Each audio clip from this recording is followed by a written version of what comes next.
voices in my head, they counsel me, they understand, they talk to me.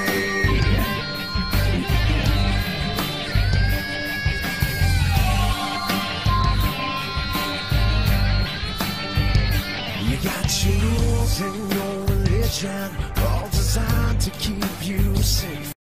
Now, this is the Viper 4567 here, with the return of the Attitude Era. This is going to be episode 34. This is WWF Fully Loaded 1999. As I've said on the previous video, on, was it what day is it today?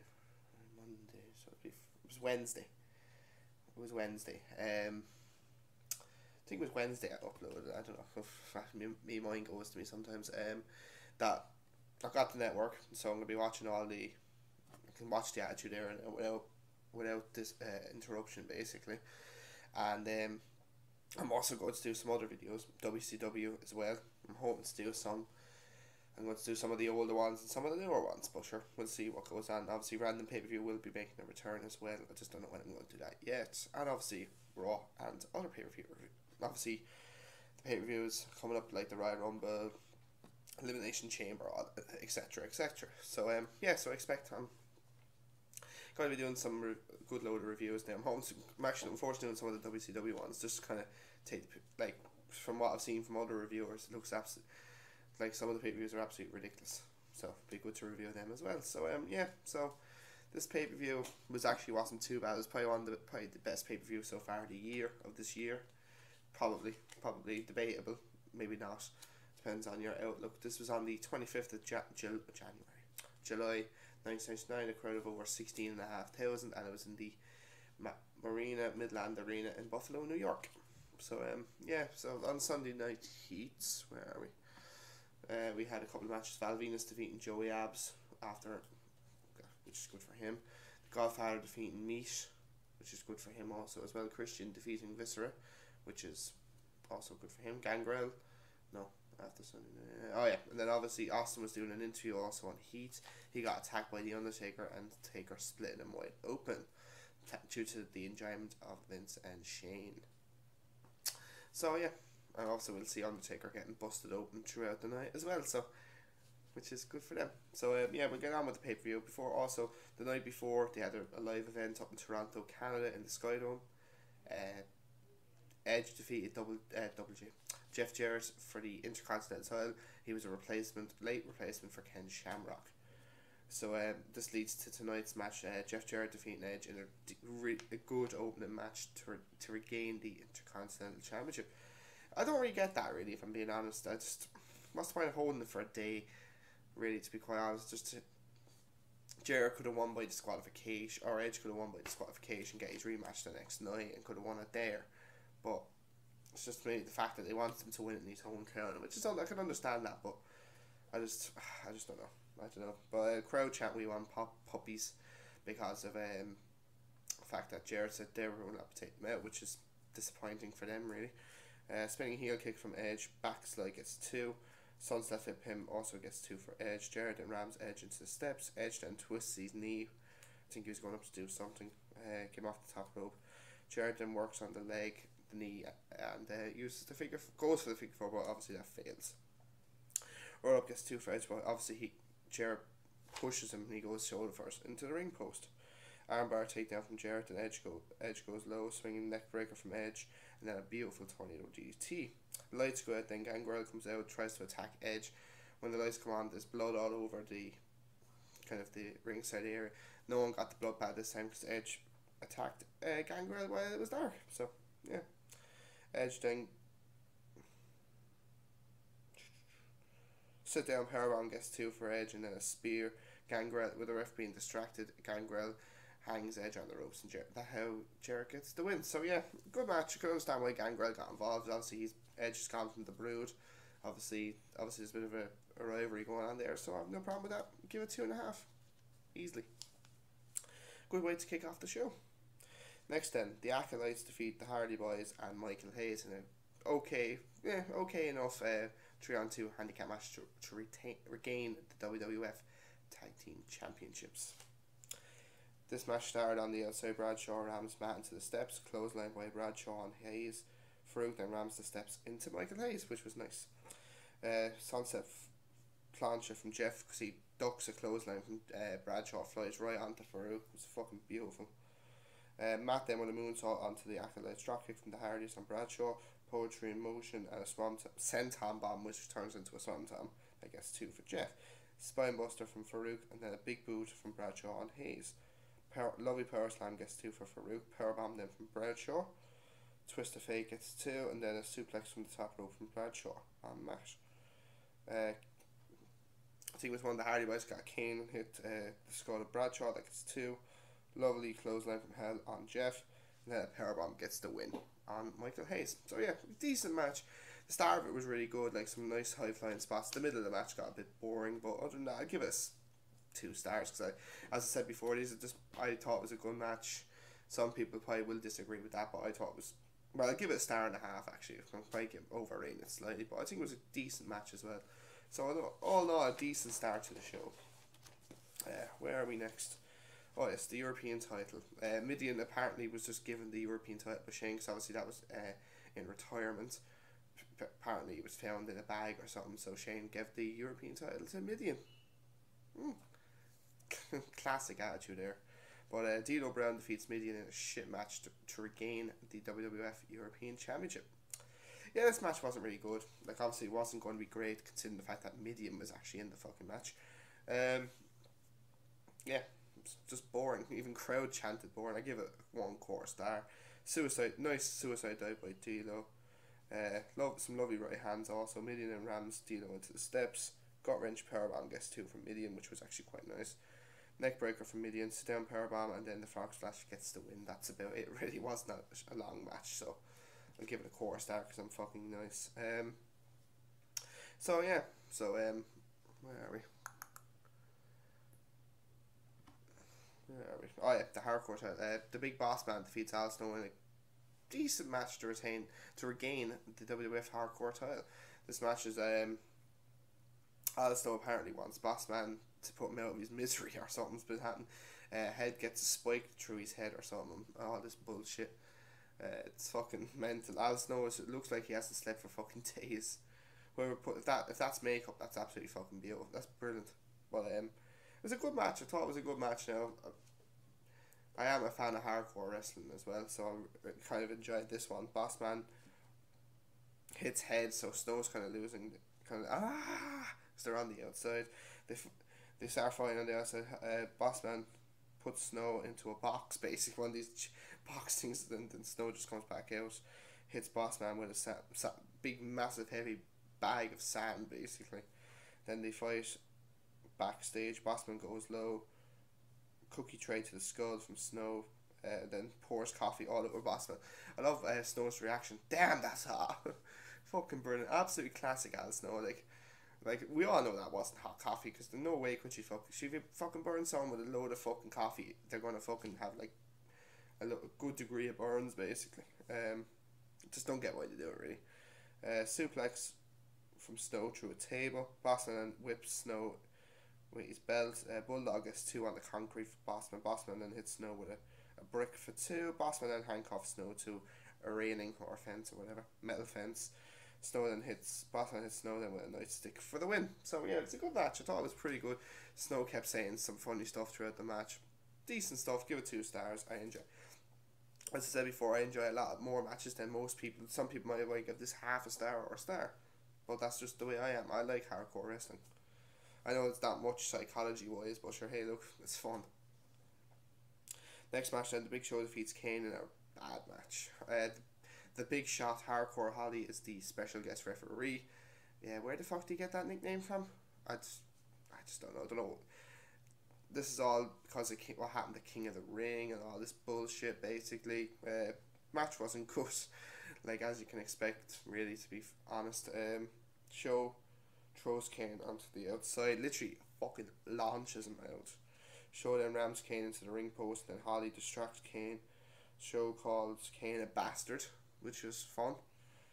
Clothesline by Show, big boot then by Show. He dominates basically the whole match. A lovely power slam gets 2. Nice DDT from Kane. then a flying clothesline. Holly then with, I think Kane's going for a chokeslam. Holly then gives him a chop block. And a chokeslam gets the win. X-Pac comes out, then after the match gives Hardcore Holly a spinning heel kick. Straight after that, then Undertaker comes out and gives X-Pac one hell of a chokeslam, and they Big Show and Undertaker then proceed to kick the shit out of both of them, really. So this is probably where Undertaker and Big Show get their alliance, the unholy, the legendary group called the Unholy Alliance, as Mick Foley would say. Oh my! What, it lasts a whole 3 months? Not even.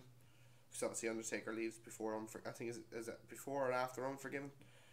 So yeah, so then after that, then Taker walks backstage. Obviously, as I've said before, Austin kicks the fuck out of him and busts the top of his head, gets busted wide open. So yeah, who gives a flying fuck?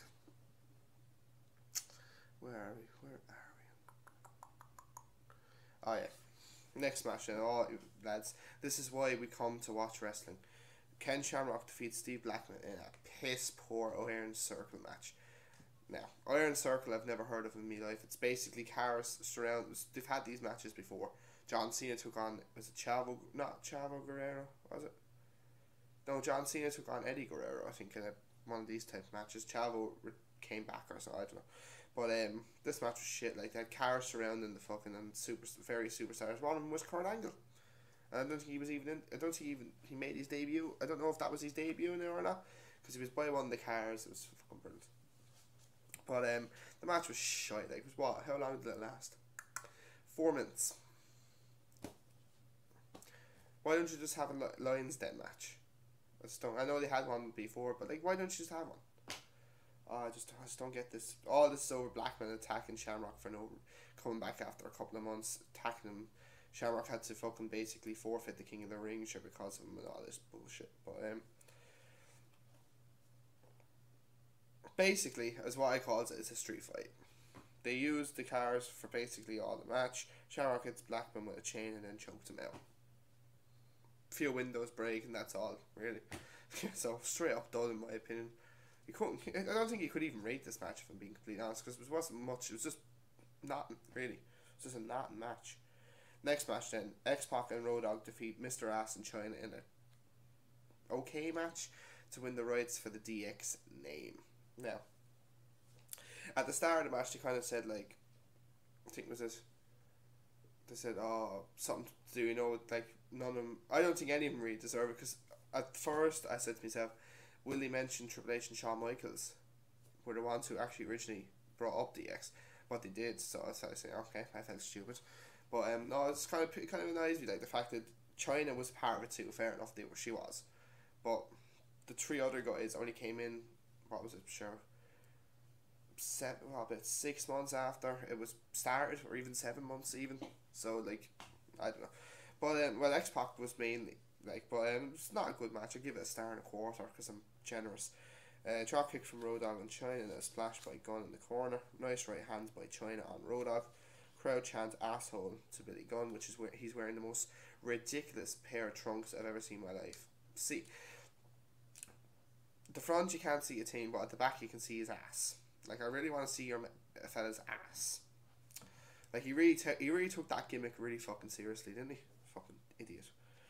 Jackhammer by Gunn, spinning heel kick from X-Pac, then one in the corner, and then one to Chyna. Gunn hangs X-Pac on the ropes, that gets 2. Slam gets 2 for Chyna. Power slam gets 2 for Gunn. Chyna misses the handspring elbow. Shake, rattle, and reroll from Road Dogg. Bronco Buster on X-Pac on Chyna. Gunn hits the ring post because Chyna moved. I think was it Road Dogg? No, well, it was X-Pac. Sorry, and then a pump handle slam gets the win. So again, not a match. To be honest, a star and 1/4, because I'm generous. So yeah, next match then. Triple H defeats The Rock in a really good leather strap match to become the #1 contender for the WWF title at SummerSlam. You can see really now Triple H and Rock really starting to get their groove on now. Triple H now starting to get ready. Rock's already been there now as champion a few times, but still you can see the real Triple H evolving. Like, you've noticed it now the last 2 months, but he's really getting fucking vicious. Like, fucking Rock in the casket and Triple H hitting him with the fucking sledgehammer. Oh, for fuck's sake. Absolutely unreal. Triple H was given the right to be #1 contender, but The Rock obviously didn't have anything. I think The Rock got himself into a match or something and all that lovely stuff. So yeah, good match. A good match. I give it 3.5 stars. Like, could give it. I don't want to give it any more because it was good. It was just good. It was. I didn't think it'd actually be as good as it would be because obviously strap matches. Well, it depends who's in the match then really because it was a falls count anywhere match as well, which kind of made a bit of sense. But Rock is getting interviewed by Michael Cole. Fucking, he absolutely owns Triple H. Oh, I've been let down for 5 years, and obviously Triple H had that famous Hugh interview on Sunday Night Heat, which was absolutely fucking perfect, I must say. But yeah, he owns him on the mic. Rock then lays a smackdown on Triple H. Rock then rams Triple H into the ring post. Rock then rams Triple H into a table. Clothesline by the game. Rock rams Triple H then into the steps and then rams his head into the steps. They fight then into the crowd. Rock uses the strap to launch Triple H over the railings. Triple H then rams Rock into the railings by using the straps. Rock drops Triple H into the railings, then Triple H whips the Rock. Rock then with a suplex on the floor. Triple H rams Rock into the railing for 2. The first near fall of the match, I think it takes about a couple of minutes, so that's a good sign of what's going to happen. Chyna then eventually comes down, which I was saying to myself, where the fuck was she? Because I thought she'd come down. Rock bottom, Chyna distracts the ref, Triple H then goes low, Triple H chokes the Rock with the strap in the corner, he's on the top rope, so Rock launches him off the top, Simone drop for 2, Triple H takes off his strap, Rock then whips Triple H right into the face. It was fucking beautiful. Beautiful DDT from the Rock gets 2, Gunn hits Rock then with a club, that gets 2, Rock goes low, People's Elbow gets 2, thanks to Gunn pushing out the ref. Rock then bottom on Gunn, and while obviously distract Triple H can get up and give him the pedigree for the win. So yeah, so excellent match, really good match. I wouldn't say it was excellent, it was a really good match, 3.5 stars. Finally a good match to appreciate because the last 2 matches were pretty good. Like, it saved the pay-per-view from being an absolute disaster. But yeah, really good match, and like obviously 2000 is going to be their year where they absolutely tear the fucking house down in every match they have. Next match then, Stone Cold Steve Austin defeats The Undertaker in a good first blood match to retain the WWF Championship. Now, this was a bad sign for Austin. There was 5 titles on the line. Obviously the IC, the Hardcore, European and Tag. All new champions. Would it be 5th time as the charm? But it wasn't. Obviously Austin was retained the title. Austin, if he lost, he wouldn't be able to go for the title again. If Taker lost, Vince can't be around anymore, which is fucking bullshit because I think he comes back like a month later. 6 weeks maybe. He was on Raw the next night because I watched the episode and just ridiculous. I don't know why they do these types of things for anymore. It's just ridiculous. It just ruins wrestling in my opinion. All these storylines. I just think Austin's one was going to be stupid as well because if he did lose, he would have got the title a couple of months later. So they fight on the outside. Taker then with a right hand. Austin covers up because obviously the staple. Taker then kind of goes after the stitches. Austin, but he misses. They fight into the crowd. Taker then, yeah, as I said, the stitches. Where are we? Austin rams the leg into the ring post of Taker. Austin then drops the I don't know, something. Drops the toe. Oh yeah, drops the leg onto the steps. Sorry, I'm fucking losing my train of thought here. Austin then hits Taker with a fan. One of those fans that they have on the announcer's table or whatever. Austin hits Shane with a chair because he comes out. Stunner on Taker. Austin hits Vince. Taker then uses hits Austin with a chair. Obviously, sorry about that, guys. I had to quickly go off for a minute. Where was I? Shane with a chair. Stunner on Taker. Austin then hits Vince with a clothesline. Taker then hits Austin with a chair. Doesn't but Austin with a spinning heel kick. Austin hits Taker then with a camera to bust Taker wide open. That gets the win. Taker attacks the ref. Stunner to Taker, and then to Vince. Rock and Triple H come out. Taker then hits Austin with a chair. Austin is busted open, and they kick the crap out of each other. So yeah, so that's basically it. It was a good match. I give it 3 1/4 star. I thought it was. I'm not the biggest fan on first blood matches. If I'm being completely and utterly honest, I think the fact is, I just think they're really ridiculous matches because, like, if you want to bust someone open, just go out and get a chair straight away. Like, if that's the benefit of hindsight. But I think I don't know. But yeah. So other than that, it was a good match. 3 1/4 stars. Overall, the pay-per-view was pretty decent. It wasn't particularly piss poor. It was probably the best pay-per-view of the year, probably so far. Obviously, it won't be the best pay-per-view because obviously the next one's the best. But overall, like, we've had 2 3-star matches over 3 stars, 2 2-stars. Could give this, could give it I'll give it a 5 out. I'll give it 5.25 out of 10. I think that's a fair reflection on what the show was. There's a couple of 2 stars, so yeah, 5.25 out of 10. Best pay-per-view so far of the year. Probably the best pay-per-view probably the best pay-per-view probably since actually SummerSlam of 98. Probably.